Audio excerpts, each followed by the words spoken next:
Sesión de la jornada conmemorativa a el doctor Adolfo Sánchez Vázquez, doctor honoris causa de nuestra benemérita Universidad Autónoma de Puebla, y en atención a algunos comentarios de algunos de los compañeros asistentes de la ocasión pasada, quienes nos hicieron notar que no todos los asistentes tenían presente la trayectoria de Adolfo Sánchez Vázquez, cometimos, digamos, la omisión de haberlo presentado debidamente. Nos fuimos directo a las pláticas, a los comentarios de los compañeros, el doctor Eber Tamayo Cruz y del maestro Francisco Hernández Echeverría, que hoy nuevamente nos acompañan para esta ocasión.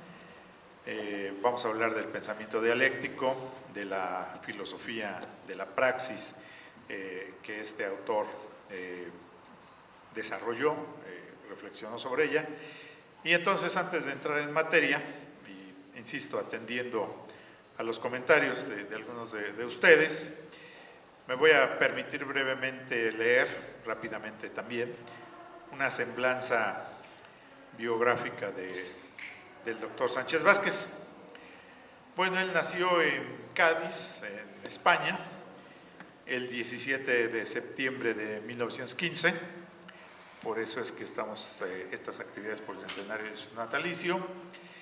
Inició en 1935 sus estudios de filosofía en la Universidad Central de Madrid y desde muy joven fue militante de la izquierda, se integró a la Juventud Socialista Unificada y participó activamente en la lucha por la Constitución de la República Española, de tal manera que al inicio de la Guerra Civil se incorporó al Ejército Popular Republicano y en 1939 sobrevino la derrota y dice aquí, citando a Pablo Neruda: los caminos se poblaron de caminantes y hombres fugitivos que marchaban al destierro con el dolor a cuestas. A partir de eso, él abandona España en febrero de 1939 y por vía Francia se embarca hacia México, llegando a nuestro país en el puerto de Veracruz el 13 de junio de 1939 y en 1941 se traslada a la ciudad de Morelia, Michoacán. En 1942 publica un libro de poesías, El Pulso Ardiendo, y en 1943 se traslada a la Ciudad de México, en donde concluye sus estudios de filosofía en la Facultad de Filosofía y Letras en la UNAM, y a partir de 1939 se incorpora como docente de tiempo completo en la misma facultad. La obra de Adolfo Sánchez Vázquez está orientada hacia la ética, la estética, la filosofía política, la filosofía contemporánea, aunque de igual manera abordó otras problemáticas de carácter científico y social. En el caso de la ética, abordó el utopismo, el moralismo y el apriorismo, y fundó una ética desde el punto de vista científico a partir de las reflexiones sobre Carlos Marx, habiendo escrito y publicado Las ideas estéticas de Marx en 1965 y una antología publicada como Estética y Marxismo en 1970. Adolfo Sánchez Vázquez realizó una profunda reflexión sobre el legado de Marx, y sus consecuencias, su impacto en la filosofía, la sociedad, la política, la economía y la historia, lo que realizó de forma profundamente crítica y autocrítica, construyendo lo que fue la filosofía de la praxis.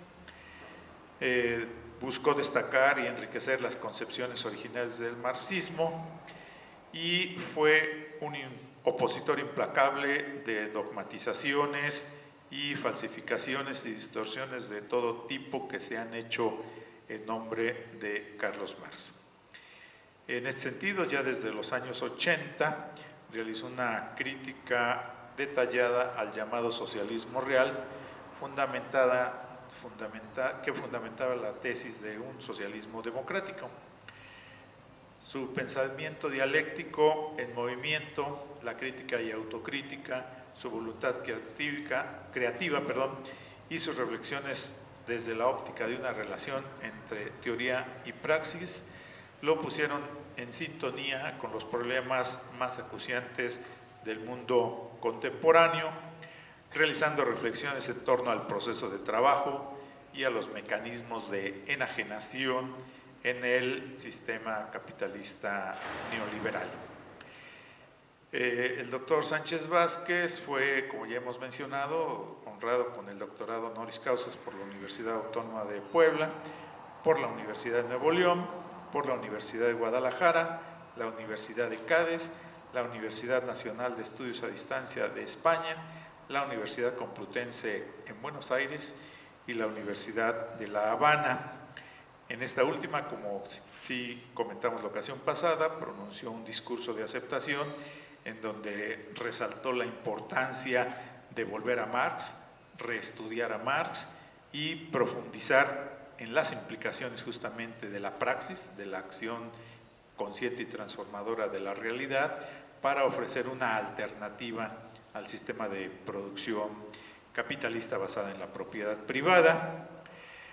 El doctor fue galardonado con la medalla Alfonso X el Sabio, otorgado por el rey de España, el Premio Nacional en el área de investigación y humanidades aquí en nuestro país, y fue profesor emérito de la Facultad de Filosofía y Letras de la UNAM. En el año 2002 recibió el Premio Nacional de Filosofía, Historia y Ciencias Sociales. Sus obras han sido traducidas en diferentes idiomas y falleció en la Ciudad de México el 8 de julio del julio del año 2011, hace 4 años. Vivió, por tanto, 96 años. El doctor está estrechamente vinculado con el tema que hoy nos ocupa, el pensamiento dialéctico, el pensamiento crítico, justamente porque trabajó profundamente esta idea de la filosofía de la praxis. Tiene esta publicación, este libro, que se llama así La filosofía de la praxis, en donde hace un recorrido histórico sobre el desarrollo de la dialéctica desde los tiempos de la Grecia antigua. ¿Qué es lo que quiere hacer Sánchez Vázquez con ese entorno al rescate de la praxis como categoría principal en la filosofía marxista? Es lo que le interesa, ese rescate que solamente podría darse depurando toda aquella carga metafísica dogmática que por mucho tiempo llevó especialmente en la interpretación tradicional del materialismo dialéctico. Que se supere, él mismo lo decía, lo voy a citar, decía que el dogmatismo y la esclerosis que durante largos años había mellado el filo crítico y revolucionario del marxismo. Cierro cita. Esta interpretación partía de la relación entre el ser y el pensar, o entre la teoría y la práctica, como problema fundamental de toda filosofía. Toda filosofía, su problema fundamental es la teoría y la práctica, para lo cual solo existen dos posturas a través de la historia, a saber que son el idealismo o el materialismo. Como es sabido, durante el siglo XX se desarrolló un amplio e inclusive enconado debate sobre el significado de la filosofía en el pensamiento de Marx. Las causas fueron de diverso tipo. Por un lado, el hecho de que el propio autor no dejara ningún texto explícito sobre la forma en que concebía la filosofía después de haber efectuado su revolución en el campo de la teoría de la historia. Lo único que escribió Marx precisamente fue la conocida tesis 11 sobre Feuerbach, donde él dice: Los filósofos han limitado hasta ahora a interpretar el mundo y de lo que se trata es de transformarlo. A partir de este problema se desarrollaron entonces varias concepciones, las del propio Engels, cuando propone una filosofía como producto interdisciplinario y reflexión sobre la dialéctica de la naturaleza, la del materialismo dialéctico también, como una filosofía como ciencia de las ciencias, la de la Escuela de Frankfurt, representada por Horkheimer, Adorno, Walter Benjamin, donde en ellos su planteamiento es la teoría crítica, también las tendencias de Adam Schaff o Erich Fromm, donde ellos ven un nuevo humanismo, las de Louis Althusser, un autor que debía ser rescatado un tanto para ver qué cosas podría refrescar en esta época, donde él habla de la teoría de la práctica teórica y destacamento teórico de la lucha de clases en el seno de la teoría de posiciones, y así otras teorías.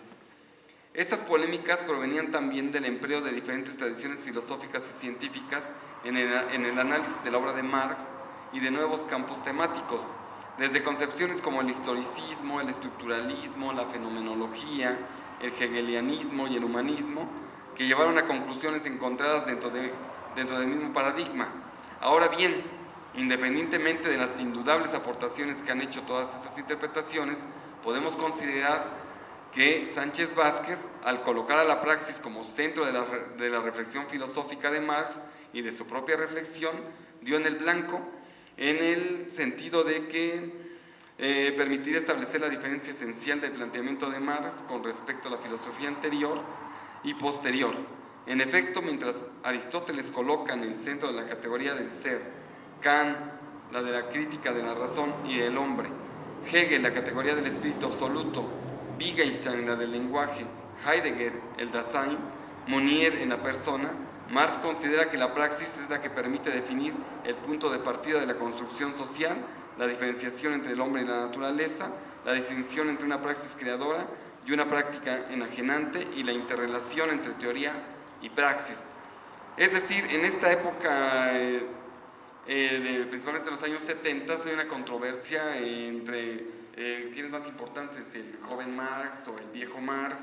Althusser es el que lleva la batuta y varios intelectuales se están debatiendo, inclusive hubo una serie de intelectuales como la nueva izquierda, donde también hacen otro tipo de propuestas e inclusive se alejan de los paradigmas clásicos también del marxismo, entre ellos uno que acaba de morir hace 4 días llamado Andrei Gluckman, que algunos lo consideran como un héroe y paradoja del mayo del 68. Gluckman y su generación en esa época del 68 significaban todo el desdén hacia la generación de sus maestros, es decir, hacia lo viejo, perteneciendo al grupo de los nuevos filósofos que rompieron con las grandes doctrinas y con la rigidez de los viejos maestros. Glucksmann era de izquierdas, pero se sentía desligado de la Unión Soviética, del totalitarismo y de las grandes visiones globales, a pesar de que él había militado en el maoísmo, y él como que se aleja un tanto, y aunque le importaban los derechos humanos, el respeto al individuo, la amabilidad, incluso las viejas instituciones liberales, pues acabó por apoyar a Sarkozy en Francia y por respaldar la invasión de Irak por parte de Estados Unidos. Este debate que se está armando y que algunos intelectuales cayeron inclusive en estas lógicas, Sánchez Vázquez va a alzar la voz y va a tratar como de ser el mediador. Y aparte lo importante es que está en México, por eso es un autor que debería ser muy estudiado por lo menos en las facultades de filosofía, porque luego comentan que cuál autor de filosofía sería importante, de filosofía mexicana, pues acá tenemos a uno y acaba de morir y aparte de eso 96 años, ¿no?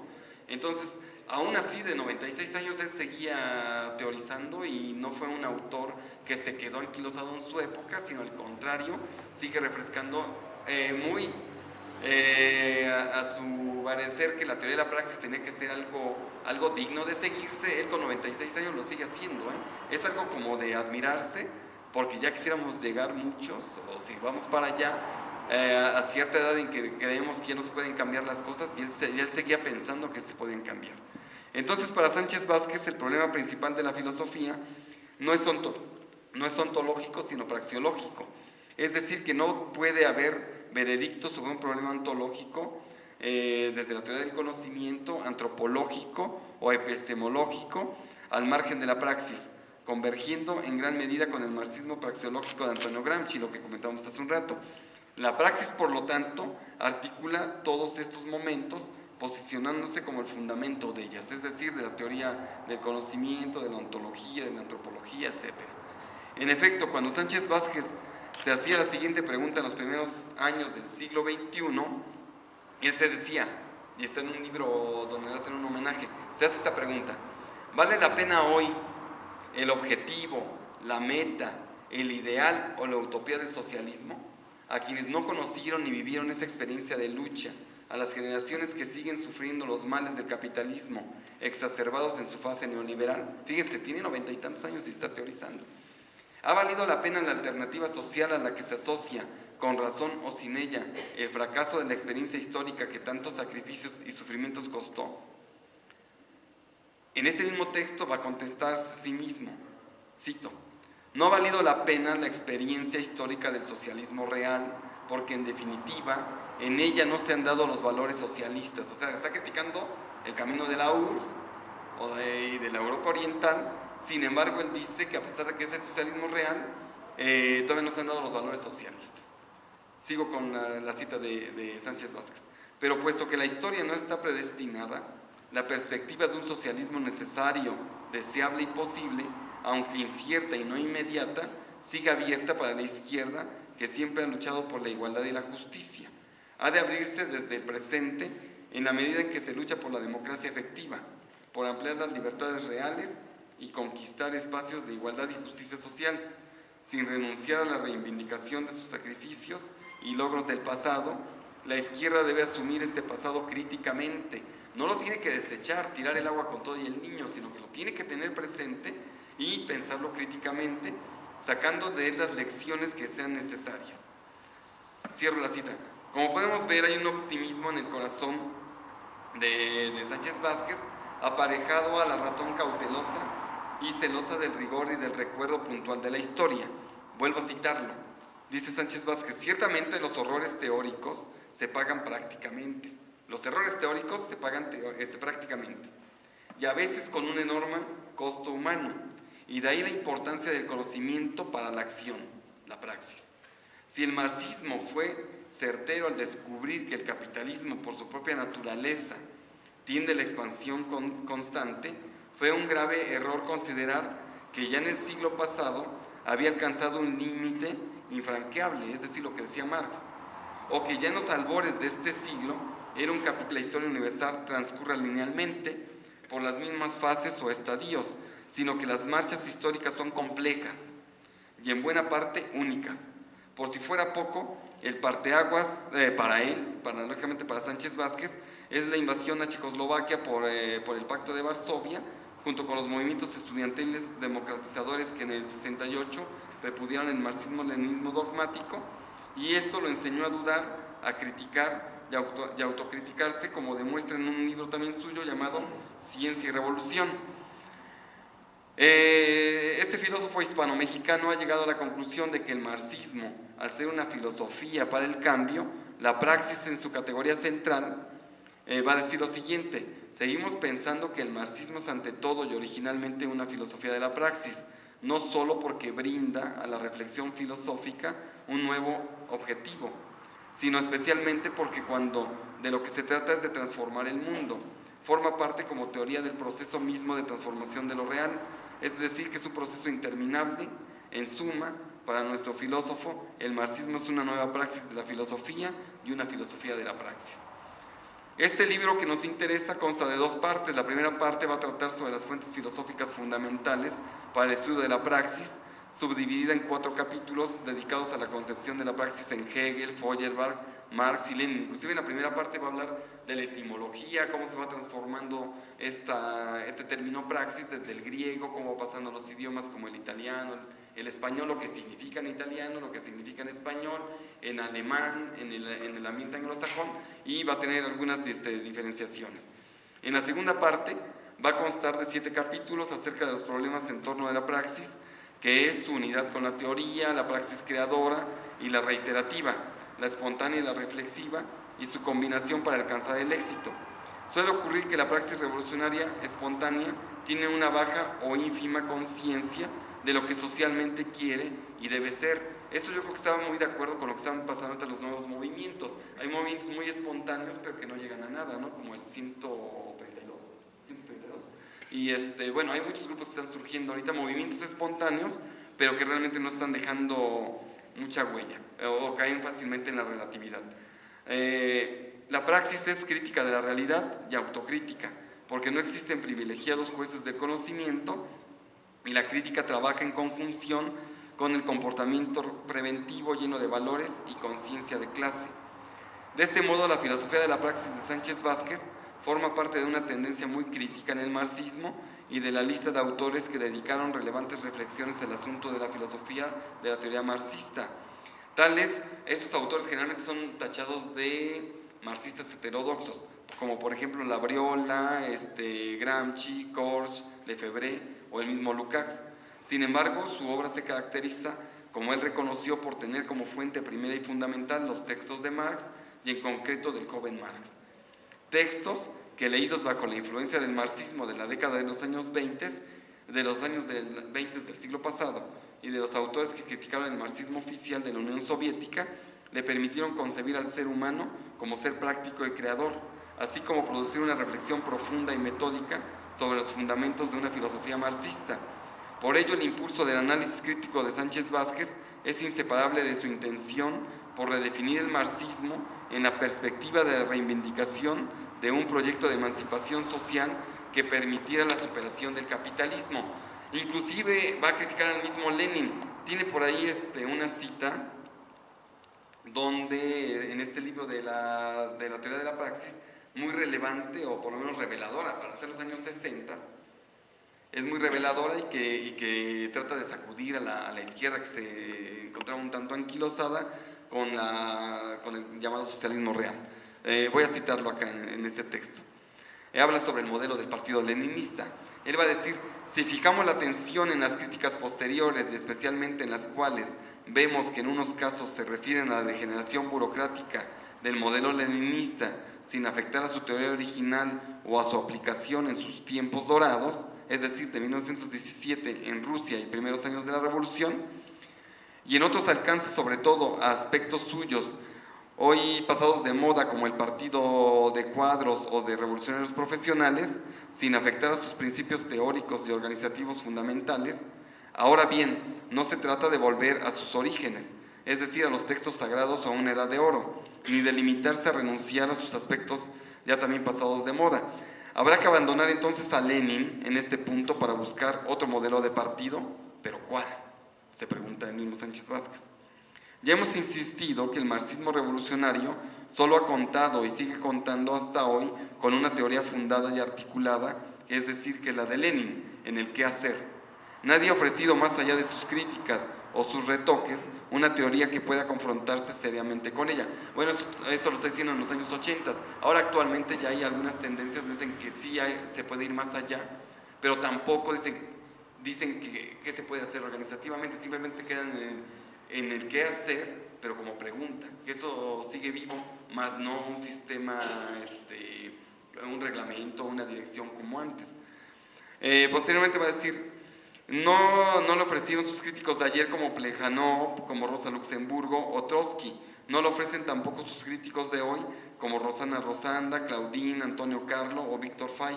Tal vez no haya que alarmarse demasiado por ello si se piensa que en Marx no existe una teoría del partido de la clase obrera y no se trata, en su caso, de un olvido o de una laguna teórica.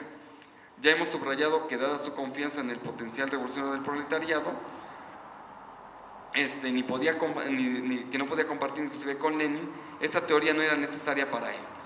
O sea, que está diciendo que no era necesaria para Marx, sino para Lenin, pero al mismo tiempo le está preguntando a Lenin, bueno, ya se llevó a cabo la revolución, pero hemos caído en un totalitarismo. En los años 60 se está cuestionando esto, actualmente se sigue cuestionando, pero no se ha podido llegar a un acuerdo si es necesario un programa revolucionario, o ya no es un programa revolucionario, o qué están pensando los jóvenes ahora sobre la revolución. Entonces Sánchez Vázquez nos va a refrescar con esta teoría que la praxis sigue siendo necesaria, que toda teoría hay que ponerla en tensión con la práctica, y que toda práctica, para que no también se disuelva en un mundo líquido como el de ahora, también es necesario a veces congelarla y estar haciendo congelamiento y descongelamiento al mismo tiempo, a manera de que no se pierda el movimiento de la teoría y la práctica al mismo tiempo. Bueno, paso el micrófono al doctor Eber, y si hubiera alguna pregunta seguimos cuestionando. Gracias. Miren, voy a dividir mi intervención en dos partes. En una voy a hacer un pequeño resumen de lo que platicamos la semana pasada, que fue el comentario del artículo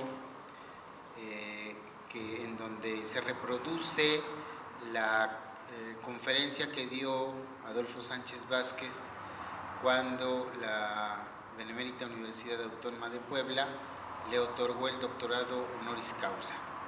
Digamos, su discurso de aceptación de ese doctorado, ¿no? Y después, como el tema de la reunión de hoy se definió como pensamiento dialéctico, me voy a permitir hacer un resumen de un artículo escrito por Anastasio Ovejero Bernal y Juan Pastor Martín, que son profesores en el Departamento de Psicología de la Universidad de Oviedo, en España, titulado La dialéctica saber-poder en Michel Foucault. Bien, entonces procedo. En este artículo, en esta conferencia que dio Adolfo Sánchez Vázquez, que tituló La razón amenazada, hace toda una explicación de la importancia de la razón para la vida práctica y también para la vida teórica del ser humano. Incluso dice que una función fundamental de la universidad debe ser pensar para la comunidad y contribuir a reivindicar y enriquecer la esfera de la razón. Aquí habría que hacer una aclaración, porque existe una gran confusión. No es lo mismo razón que inteligencia. La inteligencia sirve para resolver problemas. La inteligencia se pregunta cómo. La razón se pregunta por qué. Ponía yo hace 8 días el ejemplo de un perro. Los animales tienen cierto nivel de inteligencia, ¿no? Entonces un perro busca hacer un hoyo para guardar su hueso, muestra cierto grado de inteligencia. Pero nunca un perro se pregunta, por ejemplo, por qué existe, por qué hay perros que viven en casas elegantes y los bañan con shampoos elegantes y comen mejor que muchos seres humanos, y hay perros que están en la calle desnutridos, enfermos y muriéndose, ¿no? Entonces un perro nunca se pregunta eso, porque un perro no tiene razón, pero sí tiene cierto grado de inteligencia. Esa es la razón a la que apela Adolfo Sánchez Vázquez, que es diríamos, en el reino animal, si aceptamos que el hombre evoluciona en la naturaleza y forma parte de este reino animal, la razón es lo que distingue al ser humano de todos los otros animales. Entonces, reivindicar la razón es reivindicar al ser humano.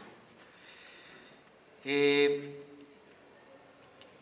entiende entonces? ¿Qué entendemos por esta razón? Adolfo Sánchez Vázquez lo divide en dos partes. Uno, la parte práctica, y otro, la parte teórica. Racional versus irracional sería la disyuntiva. En la vida práctica del mundo actual, ¿cuáles son los ejemplos de la praxis irracional? Por ejemplo, la búsqueda de paraísos artificiales, es decir, que el ser humano del siglo XXI busca vivir en un mundo virtual que cada vez sustituye al mundo real. Esta idea de que tengo muchos amigos, pero nada más porque estoy en Facebook, y en realidad no tengo ninguno porque no conozco a nadie, ¿no? O las familias que actualmente se reúnen para cenar, por ejemplo, en un cumpleaños, por ejemplo, se reúnen y están comunicándose a través de su teléfono inteligente. O están todos juntos, pero a la vez platicando con personas que están en otro lado, ¿no? O sea, están todos metidos en sus teléfonos inteligentes. Esta es la vida virtual. El daño ecológico que ha causado demuestra que las fuerzas productivas actuales también son fuerzas destructivas. Se ha quebrantado el equilibrio ecológico y eso está generando un cambio climático que pone en peligro la existencia misma de la humanidad. Eso es irracional. El militarismo, la concentración exacerbada de la riqueza. Decía John Maynard Keynes en 1930 que dentro de 100 años la humanidad ya tendría las fuerzas productivas necesarias para alimentar y para dar una vida decorosa a todos los seres humanos. De hecho, ya estamos en esa época. El problema de la sociedad contemporánea no es un problema de creación de riqueza. La riqueza existe. Es un problema de concentración del ingreso. Es un problema de distorsión de las fuerzas productivas. Es decir, en lugar de producir alimentos para los millones de personas que carecen de las condiciones mínimas para subsistir, se producen armas, se producen bienes de lujo para las clases dominantes. En fin, entonces el problema del mundo actual económico no es un problema de escasez, es un problema de concentración del ingreso y de distribución. Eso es irracional. Esa es la parte que Adolfo Sánchez Vázquez denomina la irracionalidad práctica, pero hay otra también que es la irracionalidad teórica. Primero fue la negación de la ciencia en la Edad Media, que llevó a la humanidad a un oscurantismo, donde se sustituía la razón por la fe, donde los avances del pensamiento griego, por ejemplo, eran escondidos para que la gente no pudiera darse cuenta de un punto de vista científico, de un punto de vista racional del mundo. Esa es la irracionalidad teórica. Hay otra que es la que se presenta actualmente, que es la negación de fundar racionalmente el futuro. ¿Qué significa esto? Así como están las cosas, con ese grado de irracionalidad que les platicaba yo, en la concentración del ingreso, en el deterioro de la naturaleza, además, teóricamente se enseña que eso ya no se puede arreglar, que no hay nada que hacer, que así es el mundo. Y lo peor del caso es que nos lo creemos. Esa es la negación de fundar racionalmente el futuro. O sea, se nos inculca la idea de que las cosas son así, así serán y nunca van a cambiar. ¿Ah? Así de irracionales. Así son y así seguirán siendo. Adolfo Sánchez Vázquez muestra cómo la filosofía ha dado una lucha contra esta irracionalidad teórica. Primero, la filosofía antigua, que reivindicó la razón versus el mito. Me refiero a la filosofía griega, para liberar al hombre y construir una comunidad racional. En la Edad Media nuevamente se subordina la razón a la fe y pasa la humanidad por varios siglos de oscurantismo, hasta llegar a la Edad Moderna, donde desde el punto de vista teórico se reivindica nuevamente a la ciencia como el fundamento para explicarse la realidad, y la política moderna decapita en la Revolución Francesa a Luis XVI en nombre de la razón y de la justicia.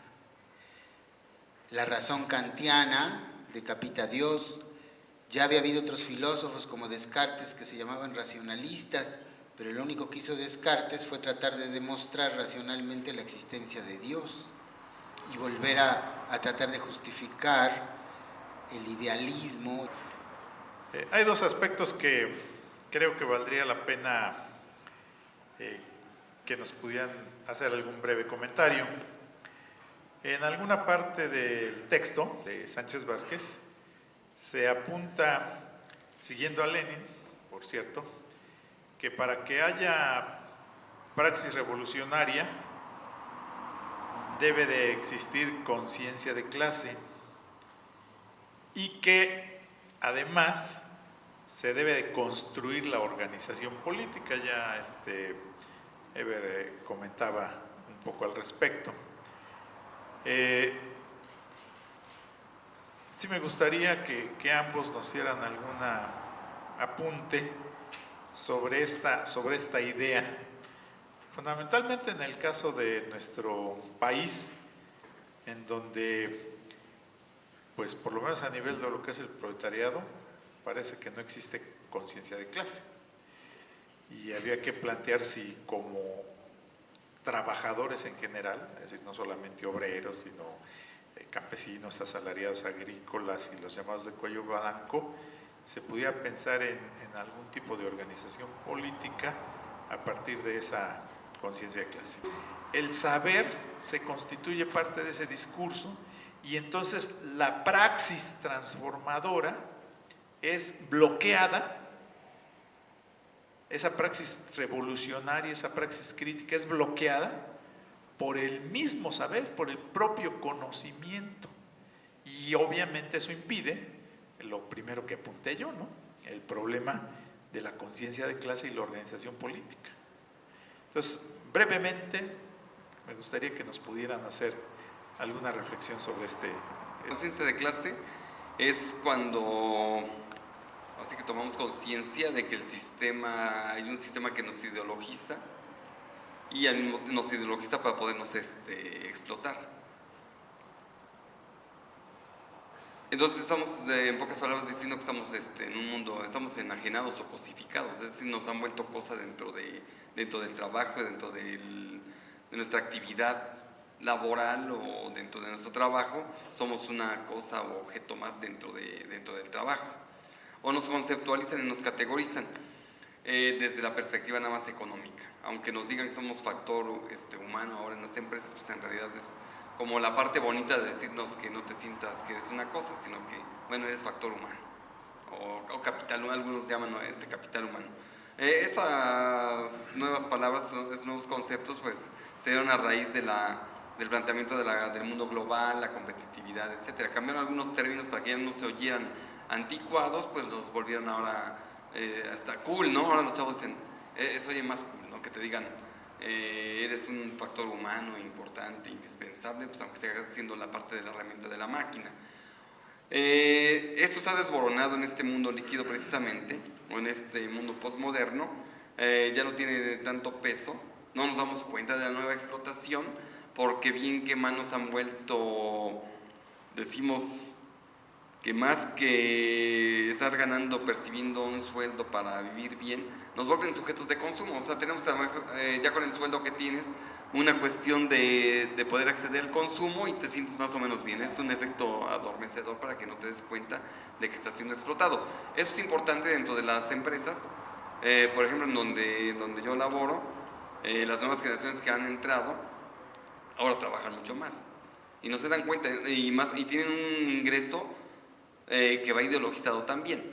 La mayoría son jóvenes de 30 años, 35, solteros, ya con maestrías, doctorados, inclusive el doctorado lo pudieron haber obtenido ya a los 28, 30 años.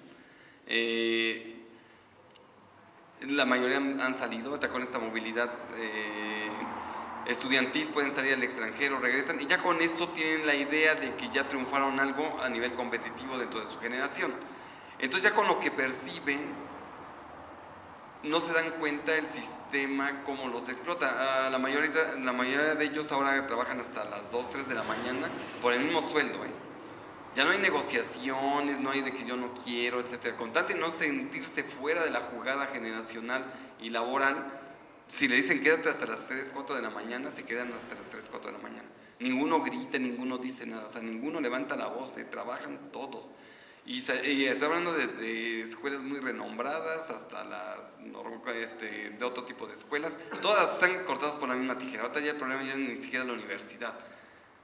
simplemente que la universidad está funcionando como una maquinaria enajenante, y no importa que sean las de ultrapaga o las públicas, o las de semipaga, etc. No importa la institución, lo importante es la tarea que está fungiendo la educación superior ahí. Entonces son obedientes, nadie dice nada, y los fines de semana con eso echan unos traguines, hay un alcohol o alguna cosa de estas, pues ya, con eso se les olvida y vuelven otra vez su semana común y corriente, lunes, martes, etc.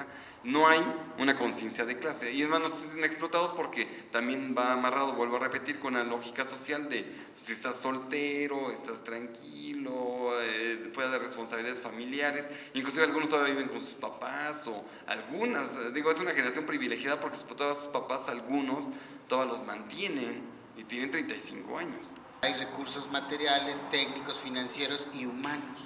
Entonces el ser humano es un recurso.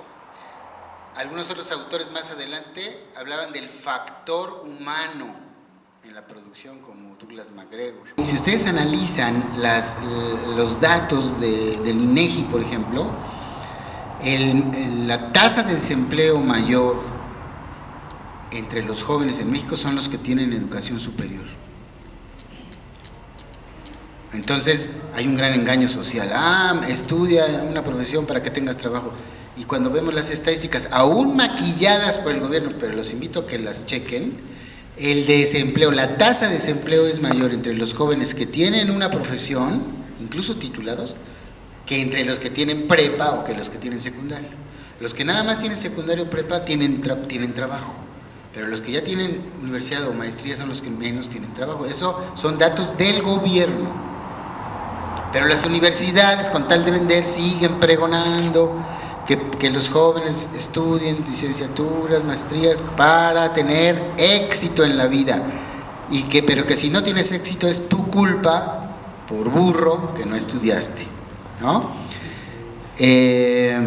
Entonces las profesiones se erigen como un gran engaño, porque no hay tal camino al éxito de pon tu propia empresa, sé tú mismo un empresario. Entonces lo que está pasando es lo que algunos autores llaman la posmodernidad líquida o la sociedad transparente. ¿Cuáles son sus características? El individualismo, una identidad perdida, o sea, los jóvenes cada vez tienen menos posibilidades de tener una identidad fija. La teatralidad, copiamos los guiones y los programas de las telenovelas de Televisa, TV Azteca, o de las películas de corrientes de Hollywood. Sí, la teatralidad, ¿no? Hacer teatro de todo. Porque es lo que vemos en la tele, entonces también nos educan, ¿no? A ser teatreros. El consumismo,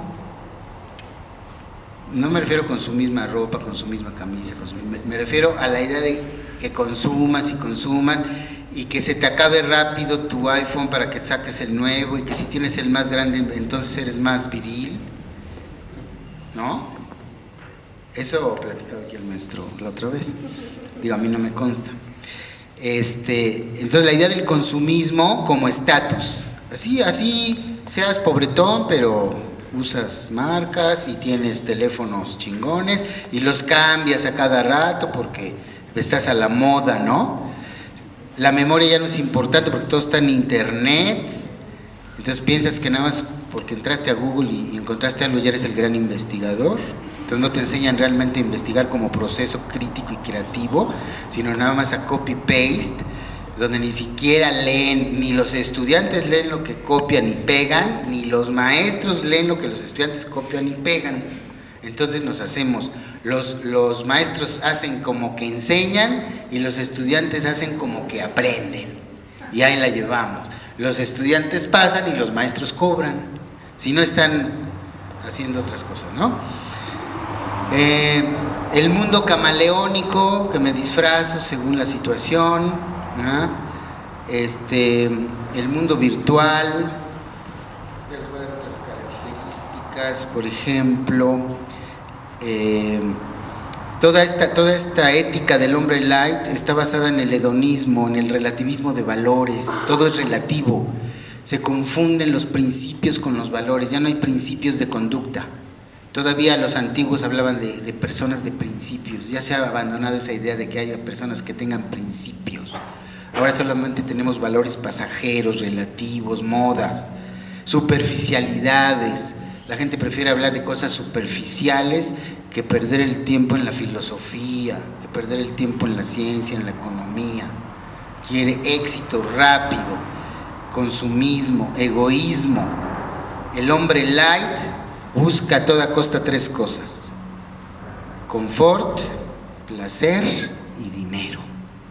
Es lo único que le importa. Y eso es lo que le conviene al sistema. Pues muchísimas gracias. Estamos ya sobre el tiempo.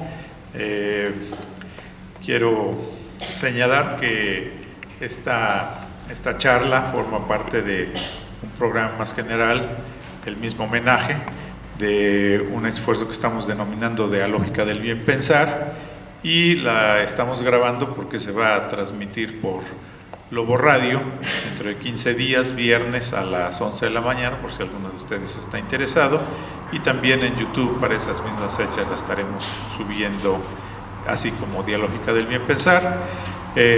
Reitero mi agradecimiento a todos ustedes por su asistencia. Les quiero hacer la invitación para que puedan acompañarnos la próxima semana. Sería la tercera y última sesión en homenaje al doctor Adolfo Sánchez Vázquez. La hemos titulado México Posible, donde vamos a realizar una reflexión sobre los escenarios posibles que se pueden construir para nuestro país en un futuro inmediato, justamente en este contexto de lo que hemos estado hablando ahora, de el mundo de la liquidez, el mundo de lo virtual, de las redes sociales, el mundo en donde el consumo es lo que mueve al sistema, además generando también contradicciones entre la producción y el consumo, y el papel de la educación también en este México en el que estamos viviendo. Ojalá y nos acompañen. Estarán presentes comentando el tema el ingeniero Arturo Guzmán y el maestro Luis Enrique Rivera Flores, se encuentran aquí también con nosotros. Estarán presentes la próxima semana, jueves 6 de la tarde. Y quisiera también, antes de despedirnos, reiterar las invitaciones para que nos acompañen. Pueden consultar todas nuestras actividades en la página del Programa de Estudios Universitarios, peu.uap.mx, o si entran a la página web, en sitios web, buscan el del PEU y ahí podrán ver las actividades. Pero les puedo mencionar, por si se animan a participar, vinculada también con esta problemática, el próximo martes 17 en la sede del PEU vamos a abordar un tema que se llama justamente Jóvenes frente al abismo, en donde profundizaremos en estos dos aspectos que los compañeros hacían referencia. Y posteriormente, bueno, está la invitación para la sesión del homenaje a Sánchez Vázquez, como ya mencioné, el jueves a las 6 de la tarde. Y finalmente el viernes 20 estaremos a las 10 de la mañana también en el PEU, en nuestra sesión mensual de diálogos culturales. Para los que gusten de la literatura, vamos a abordar un texto de José Revueltas, una novela muy conocida de él, Los Errores. Entonces, ojalá y puedan acompañarnos a algunas o a las 3 actividades. La invitación es abierta. Reitero mi agradecimiento a los maestros. Muchas gracias.